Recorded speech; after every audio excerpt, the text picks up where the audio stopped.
Come on. Let's just click the button and it works. Mercury, be nice to me. Hey, I think the song worked. I would like to pay my respects to the spirits of the land here and welcome to Tuesday, the 15th of July. And let's fingers crossed that I'm going to have a functioning Facebook today. All right, so we do have the moon in Pisces right now. I believe it's at 15, no, 12 degrees. So almost at my ascendant. My ascendant is 14 degrees. So still got the moon swishing through my 12th house. All right, so um I mean it is a lovely day today. We've got that moon in Pisces moving towards that north node in Pisces. Which is lovely. I feel like we can be drawn forth by things today. Hang on, let me just. Oh, yay, I've got people here. It looks like it's working. Woohoo, good morning. All right, let's get the book. All right, the book is very full of notes today. All right, so I would love it if you would just put your hand on your solar plexus or wherever you feel like your spirit comes forth. Good morning, Louise. And feel yourself be gently guided down a very particular path. All right, we've got this karmic influence. Hello, Karen. Oh, wow. Well, I wish you all the fastest healing that can happen for you, Karen. That's There we go. I call myself a windowsill astrologer. Now I am just a now I'm being viewed from a hospital. Perfect for the Pisces moon. All right, so all right, sorry. All right. The universe needs you to face yourself and speak some unsaid words. Good morning, Heather. How are you? So we've got, all right, so like I was saying, we've got the moon in Pisces. All right, now, today we have the moon is in conjunct Mercury in Leo, that is station almost retrograde. All right, so this moon in Pisces, that's just like doing its thing and enjoying the environment and just sort of spacing out, is making a like a with Mercury, who's also just doing his thing and spacing out. So we've got a pretty spacey day today. We also have, so that in conjunct is exact at 1 p.m. Now at 2 p.m., we have that moon opposing Mars. All right, so that's going to be at the same time or around the same time that we have that um, because Mars is very close to the South Node. So Moon opposition Mars, South Node, like they're hanging out as a thing right now. They might be a bit of a tense thing. They could be having. I mean, they are. Mars is being very, very particular, and he's like, you need to do these things so that you can do those things. His analysis is turning into paralysis because Mercury is station retrograde. All right, so even just those words, analysis paralysis, could be a thing today. So in the words I wrote, watch for misunderstandings or crossed wires because we don't need something simple setting off someone's emotional fireworks. There is a tendency to catastrophize imagined scenarios or get completely stuck in a story, and then your body starts to react to that as well. So when you start to feel that inner shift, pause, gently redirect your focus, and choose calm over chaos. All right.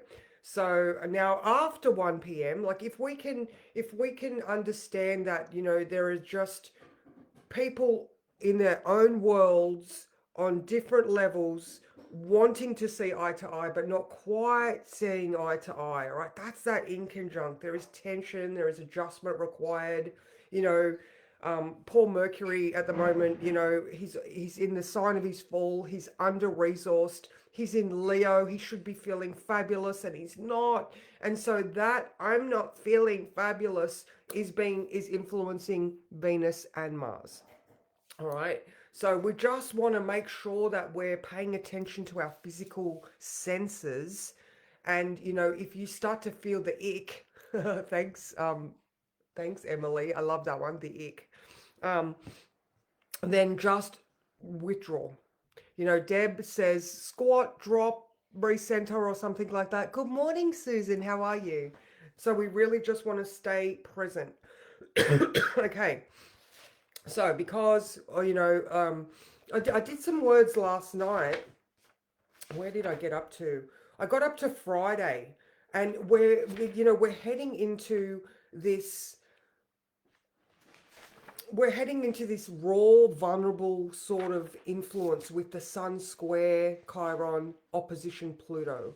All right. And of course, we are all very spiritually minded people that understand that lessons are lessons and we only just get to evolve, we get to level up when we actually face things head on. So when I was doing my little what notes am I writing today from the universe, they were the universe needs you to face yourself and speak the unsaid words. All right. Yes, it's quite difficult at the moment. They might not come out again with the misconstrued words. Sorry, get an adjustment.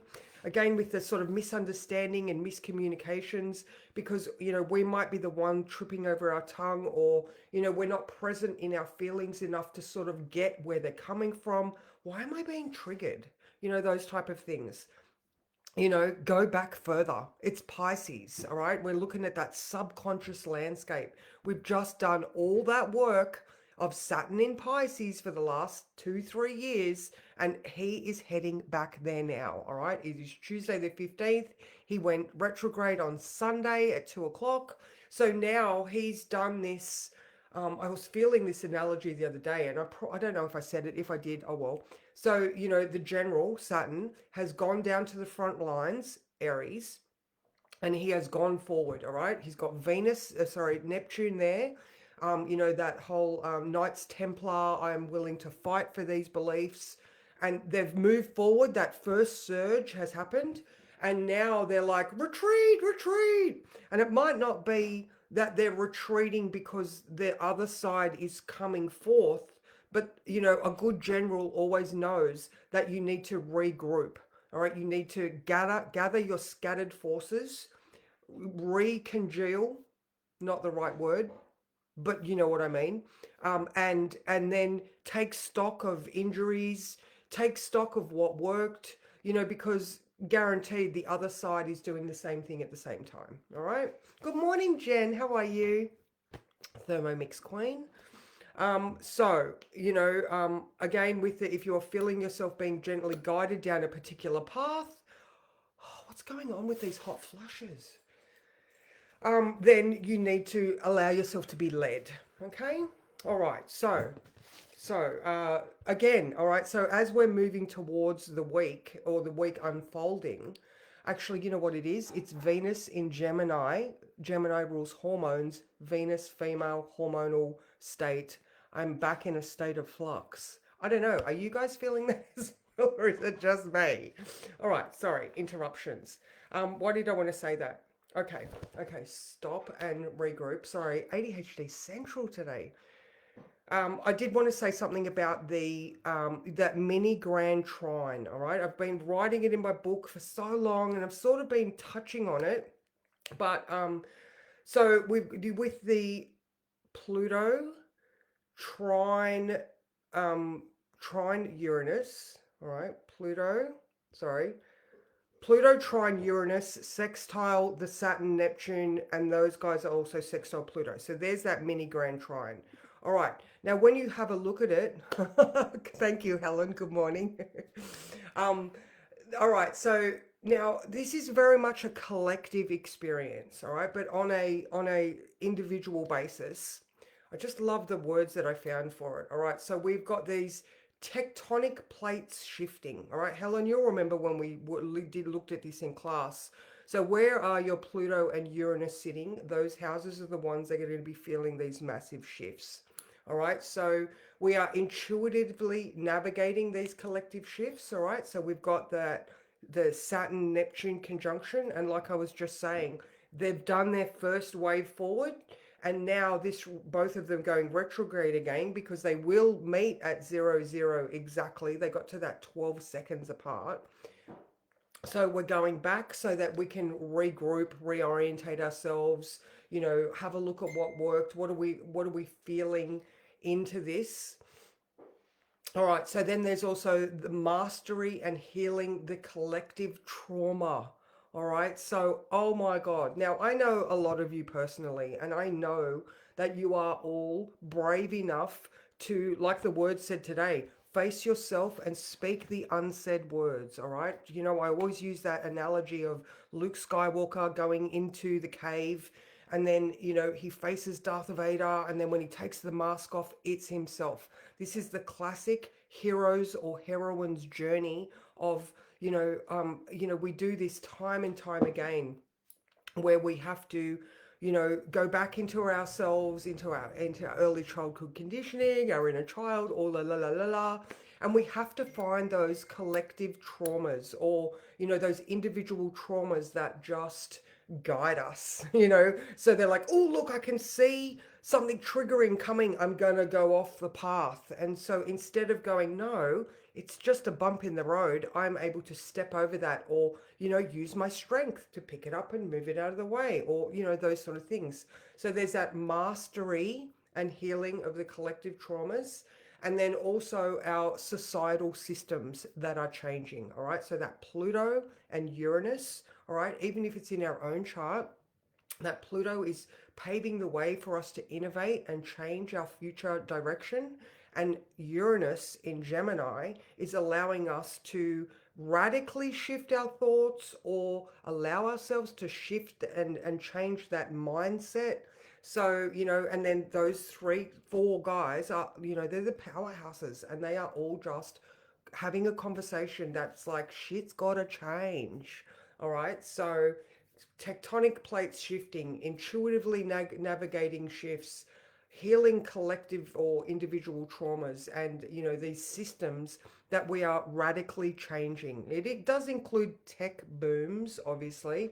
Now, I'm going to go off on this tangent because I think it is really interesting. All right, so as soon as Uranus moved into Gemini, guys, I have been zapping things. And yeah, I know humidity and, we've got the fire on all the time, but we do have water boiling all the time. So it shouldn't be that we've got static electricity in our house. I actually had to take my Fitbit off. All right, I've had an injury on one of my tendons for a while now. It was a library injury. I love saying that. And my Fitbit, I've worn it for like a decade, all right? And I was finding that I was getting shooting pains in shush in my like in my wrist. I was constantly having these little aggravations. It was like an injury was constantly happening, and I just got this intuitive vibe. I actually zapped myself with it, even though it's rubber. I got zapped. So I took it off, and I swear to you, I have had this pain for so long. I haven't had it since I took it off. And I'm like, that's just interesting. I'm like, is it? And then, okay, sorry, part of this was I also saw the title of a research study that was done about how the micro amounts of radiation that pulse in your system, because it's trying to read your data, it's actually a little bit of radiation figuring out what you're doing. And now they say that it's not enough to actually cause any damage. However, I tried it. I took it up. I didn't even read the whole article, right? So this is just one of those coincidental things that have been happening. And my wrist is okay. I have had no trouble since. One of the things that I did have a worry about, that I wasn't going to be able to go, oh, I haven't done enough steps today. But I'm like, have I been for 2 walks? Have I done my movement? I'm questioning myself, making myself accountable rather than asking the tech to do it for me. So I don't know, just something interesting to consider. Like, have you had problems with wearables? Are you, like myself, since Uranus moved into Gemini, having electricity problems? I'm like, I'm zapping shit all the time. Again, could just be me, but I just wanted to open that conversation for you to think about it, and that's it. All right, so let's draw a card.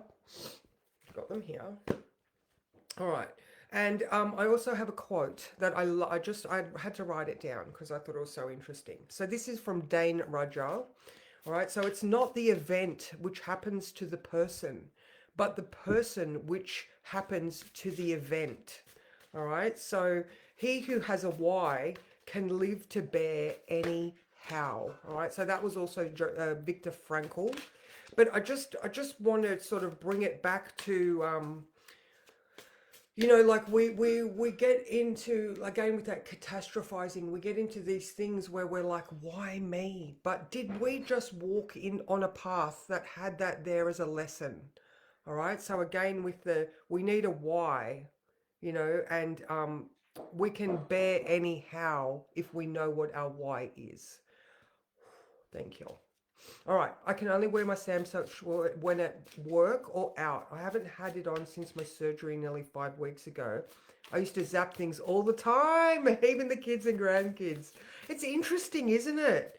I just, we're so, I said to my kids the other day, and please don't ever get, anything put inside you, because they're talking about these, implants and blah, blah, blah. And I'm like, don't fucking do it. Like, just don't do it. The human body already has enough electricity running through it.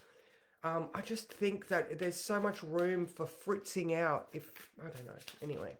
Anyway, that's my tangent. All right, so what card? Oh, I like this one. Oh, it's funny though. When I looked at that, my brain went collective trauma. That is not a collective trauma card. However, I do feel like it is reminding us that, you know, again, like I was saying about, those things that our inner child, or, that ancestral trauma. And I feel like this is, even though it's such a lovely card of reminiscing the good times, I feel like it might be reminding us that we need to go back to childhood to have a look at the things, why we're so resistant to certain things now. Good morning, Barbara. How are you? So nice to see you. So the Six of Cups is the card. And again, it's such a lovely card, reminiscing on nice times, but inconsistently. It does look healing, doesn't it? It's such a lovely card, but again, I'm feeling like it might be the reminder of the time that the trauma happened. Yeah, no, I totally agree. Have a new hip and nothing more. Yeah, yep, absolutely. Well, is it titanium? Because you'll be able to go through the beepers now. Yes. So, oh, good morning, Mikkel. How are you? Regular exposure to tech will affect you over time, but it does happen. Yes, absolutely. And since I've taken it off, like I said, I haven't had the same wrist pain that I've had for years, like years. And I'm just wondering whether that constant little bit of energy was just continually, like, aggravating the area. I don't know. Again, I haven't done any massive data studies. I'm just talking about my own experience. So um do have a card to go through. Oh, wow. Oh, there you go. You're going to get beeped. So, there we go, Jen. I hope you are healing as well. Oh my God, lots of people are addressing their health issues, which is fabulous. That South Node going through Virgo, make sure that, if you are intuitively guided to go and get these medical issues looked at, then go do that. All right. And of course, Virgo loves alternate health practices. So, I wonder if there's a big influx of people so going to see naturopaths and, osteopaths and more of an alternate to GP. I'm absolutely not shitting on GPs. So they are a product of their system. So, Anywho, ladies, thank you all for joining me. It's been a very chatty morning for me. If you are in the coaching circle or, Astro group, we are working on houses 4 and 10 today. So there's ancestral issues again, and also, our purpose and career, Like when I was thinking about it last night, that statement, what are you going to do when you grow up? That is the fourth and 10th house axis so much. So it's going to be an interesting one. So, those ladies, I will see you in 40 minutes. And everybody else, I will see you tomorrow morning. I have North Node on my Chiron and Chiron. Oh, there we go, Karen. You've got all the things happening. And healing is on your side. So I love that. So, mwah, love you guys. Bye.